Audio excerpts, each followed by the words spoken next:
Hey friends! I'm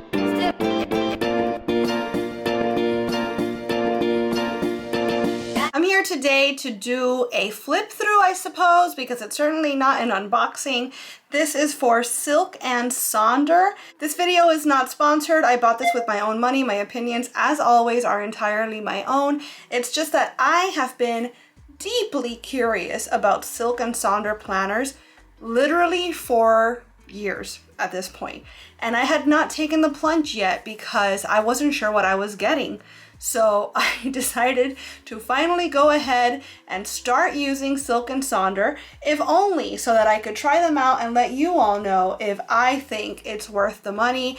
If nothing else, you'll at least understand what it is that comes inside these planners so you can make your own judgment call. If you're new to my channel, hi, welcome. My name is Desiree, aka Mama Friendly, and I do everything here. I do vlogs, hauls, recipe videos, homeschool videos with the Disney theming. I do all sorts of stuff. And if you're an old friend of the channel, then you probably already know that there's very few problems in this life that I don't feel can't be solved with a planner. I'm all about my planners, I'm all about my to-do lists, and I'm all about self-improvement, self-betterment, self-help, etc. So because of that, these planners really appealed to me because the entire point behind them, the reason that they are, is to help you to plan out your day, obviously, and like things like meal planning, goals for any given week, whatever it takes to make you feel your best. But also they encourage self-reflection. There's like journaling prompts. The idea is just to make this planner part of your self-care routine. All of that sounds too good to be true. So like I said, I decided that I would take the plunge, if only so that I could finally experience what it's all about and then show you all, so that if you've been wondering what it's about, if you've been wondering if it's, what is it actually, you're in the right place. So the way I did it, because I don't half-ass anything a lot of the times to my own detriment, is I went ahead and I signed up for the annual plan. So I am going to be using these for an entire year. The reason I did that is because they were cheaper per month to do it that way by like 10 bucks. These usually run like $25 a month, which I'm going to be extremely honest with you, I think for what you're getting is too much. With an annual plan, they come to about $15, $16 a month, and I think that that is far, far, far more in line with the actual monetary worth of what you're receiving. Obviously, if you get so much out of this from a self-care perspective, then money is no object, right? Except for most of us, it very much is. So that's why I'm putting out there that like I did get the most expensive package up front, but month to month, it was the cheapest option. And I do foresee, because I'm so into planning literally everything, I do foresee getting a full year's use out of this. And so because of that, because of me, because of how I know I operate, that was the best deal for me. It was about a week into January when I decided to do this. So what I did is that they offered me to add on the January book at a discount because the month had already begun. And I said, yeah, why not? Let's do that. And as you can see, there's like a floral theming to them. I believe that that changes year to year. I don't think that they're all florals.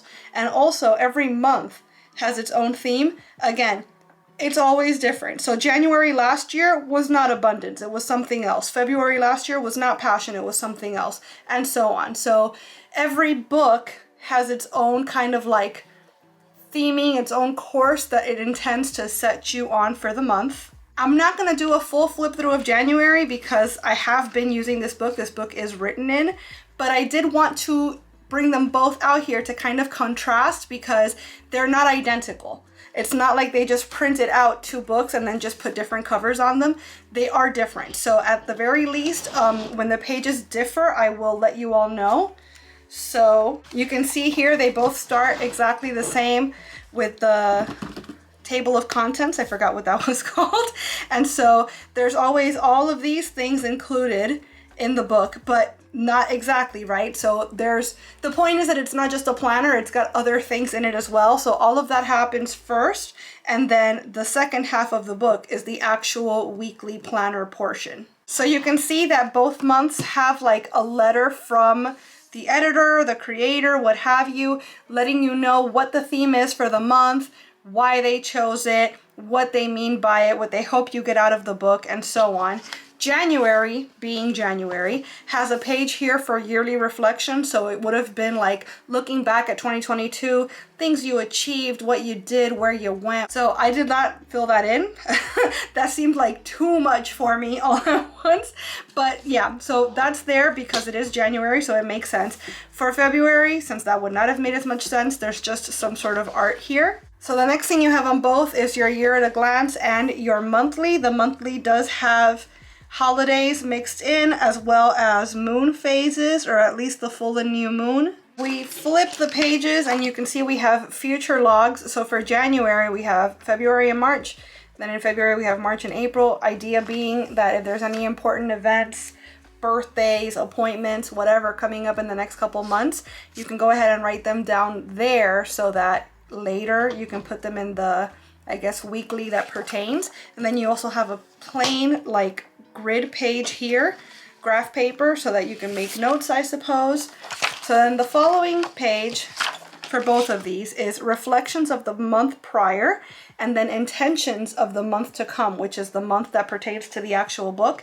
So it's things like wins, challenges, favorite moments, things you want to stop, start, and continue. And then for actual, like for specific parts of your life, so spiritual health, key relationships, money management, things that, not like a to-do list per se, but intentions. What are your intentions? What are you hoping to achieve in the month ahead? A mood tracker and a habit tracker follows. I love the idea of these pages, but realistically, I know that I never ever use them. So they're super cute and it's nice to have them in case I one day get inspired, or one month I should say. But honestly, I don't foresee really keeping up with these pages at all. We've got a sleep tracker and a gratitude log. So the sleep tracker, it's actually dated, right, for the amount of days you have in that month. Time you fell asleep, time you woke up, the number of hours, how you felt after that night's rest, and how rested you feel on a scale of 1 to 5. Next, you've got a gratitude log, and I thought this was interesting because even though they're both gratitude logs, this one has a wheel design and this one is just a list. So that's pretty interesting. The reason that I wanted to show you both is because if you just get the one book, you'd think they all look like this. And what I'm trying to show you is that they really don't. I've only got the 2 books to compare for you, but that's been enough to show me that, oh, okay, they are different. For all I know, March is going to look entirely not the same. So that's just something to keep in mind. Next, we have our journaling prompts. So again, it's based on the theming of the book. Abundance journal prompts. How do you define abundance, etc., etc.? Here, what does the word passion evoke for you, and so on and so on. Again, I appreciate these pages being here because otherwise, what's the point of the theming? But am I realistically going to use these pages? Probably not. At least not often.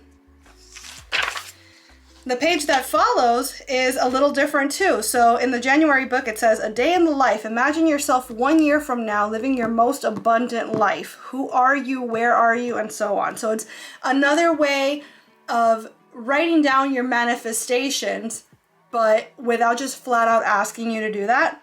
This is an ideal day. So imagine your ideal day. It's worry and stress free. What does it look like? And they ask you to write it out. You could even draw it, I suppose, because it's just a blank space.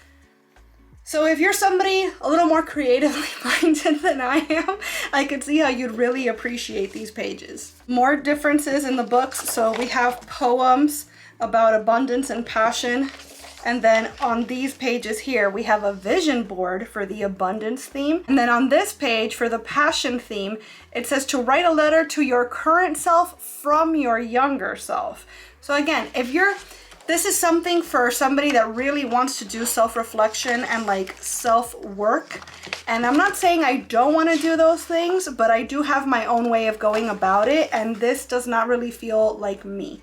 So we just changed the page here. We've got coloring pages, which I really like. Nice stress reliever. We have dream life. So this is more of like a,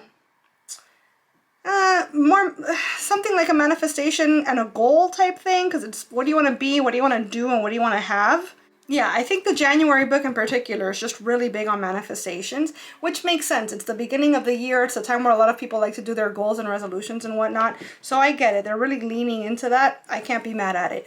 February It's about passion, right? So what are your favorites? Your favorite winter activity, your favorite clothes to sleep in, what was your favorite age? So this is fun, kind of a fun thing to look back on, I suppose.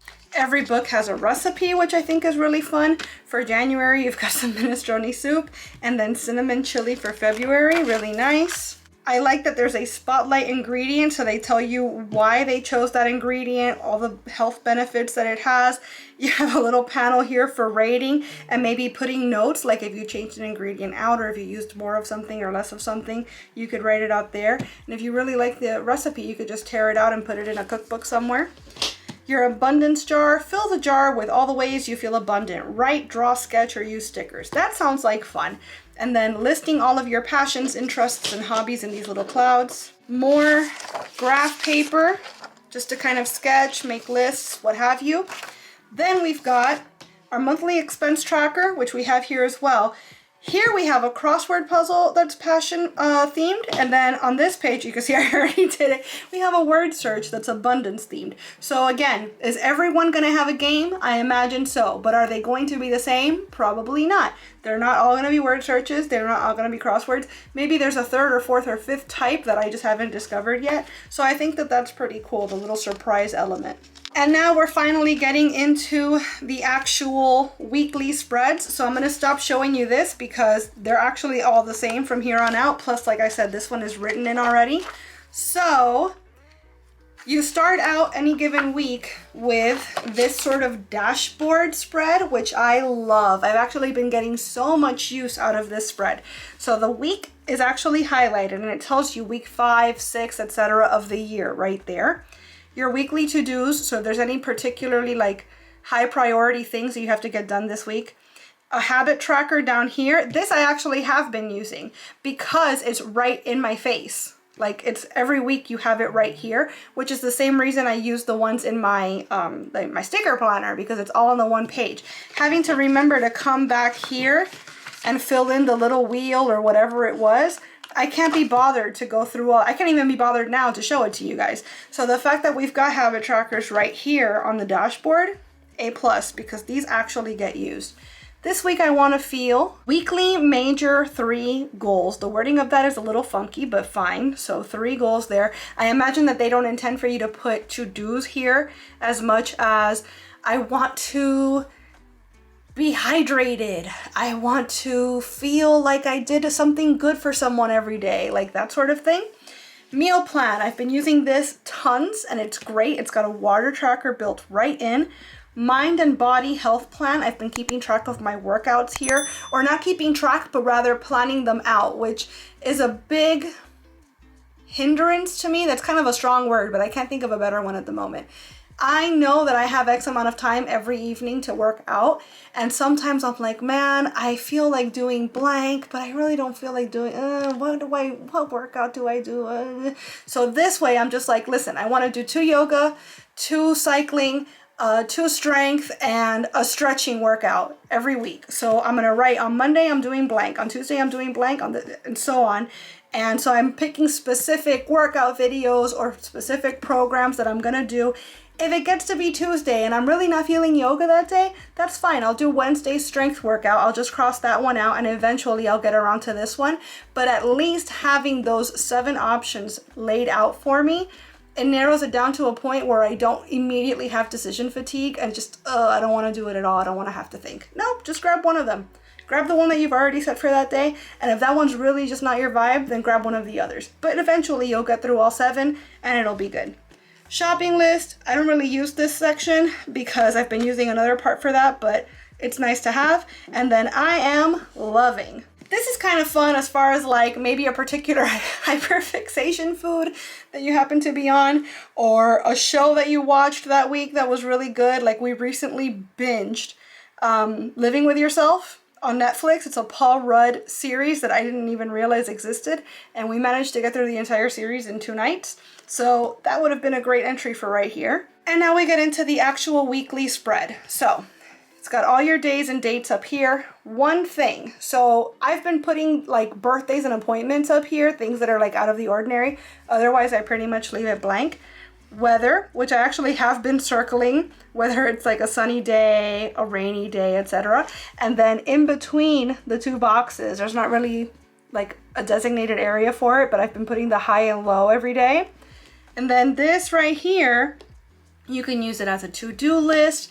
You can use it to write down whatever supplements you're taking, what you ate that day. Like, I'm trying to like really focus on my nutrition these days and eating for wellness rather than I'm not tracking calories or anything like that, but I'm trying to make sure that every day I get X amount of protein, X amount of fiber, and so on. So I like to write like what I ended up actually eating that day, so that if it turns out like those were good macros, I can repeat that day of eating later and not have to think about it again.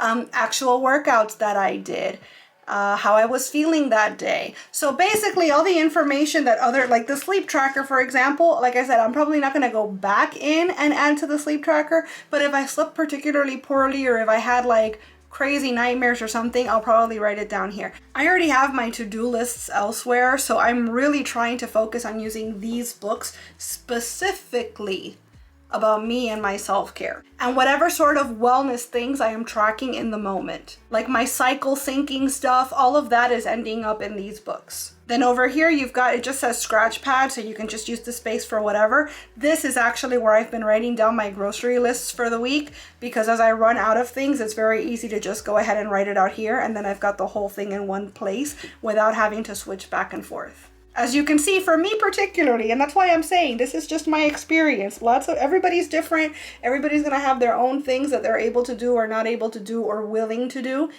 If I have to keep flipping back and forth for things, especially where they're not like tabbed or otherwise easily annotated or annotated, I think that's better.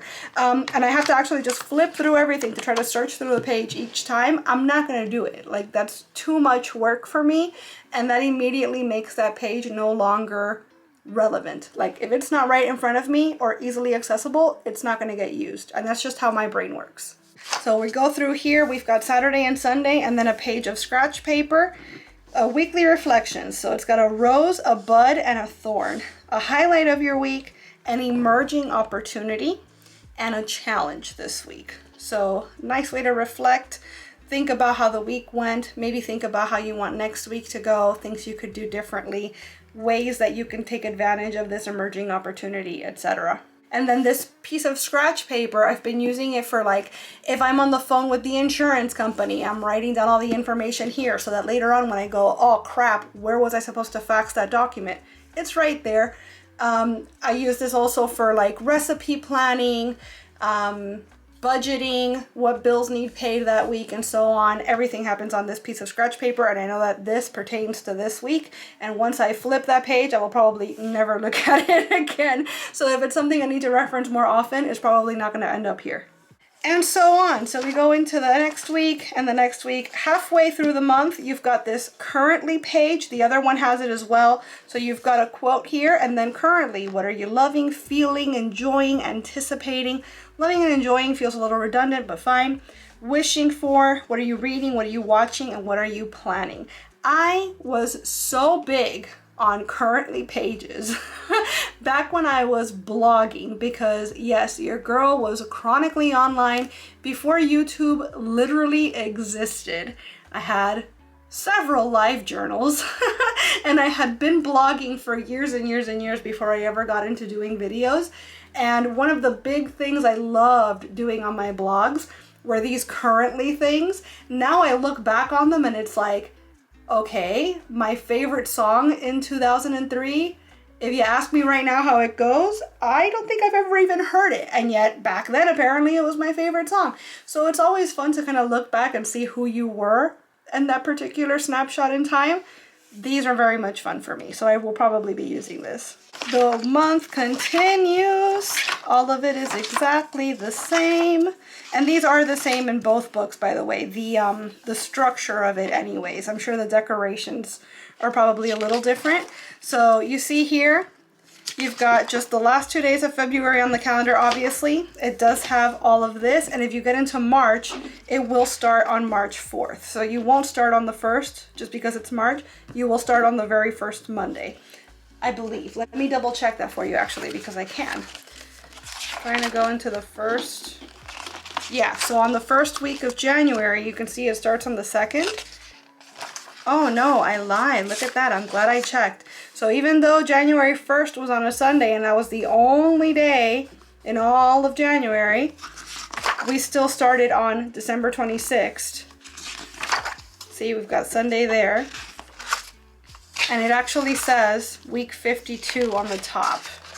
So you can see here, it's the 52nd week of 2022, but since it included January, they did include it in the book. So yeah, so you're gonna have this week basically twice if you're like me and you've subscribed to the whole annual, because you're gonna have the last bit of February here, so they're giving you the whole week, and I imagine then that in the March book, it's also gonna start on February 27th. So it's up to you which one you're gonna use, I guess. And then you've just got couple more pages of scratch paper in the back. Sonder, which is the realization that every random passerby is living a life as vivid and complex as your own. And that is something that I literally lose sleep over, believe it or not. So that's ironic. So that's what the company is called. But yeah, it's 60 pages. It is just like a paper, like sturdy cardboard basically, but it's just a cardboard cover, all paper. This little coil that you can get at any Kinko's, I imagine. So as far as the actual structure of the book, it's not like as sturdy as, say, an Erin Condren or a Happy Planner, etc., because it's not laminated plastic. You don't need it to be, because it only has to last you a handful of weeks.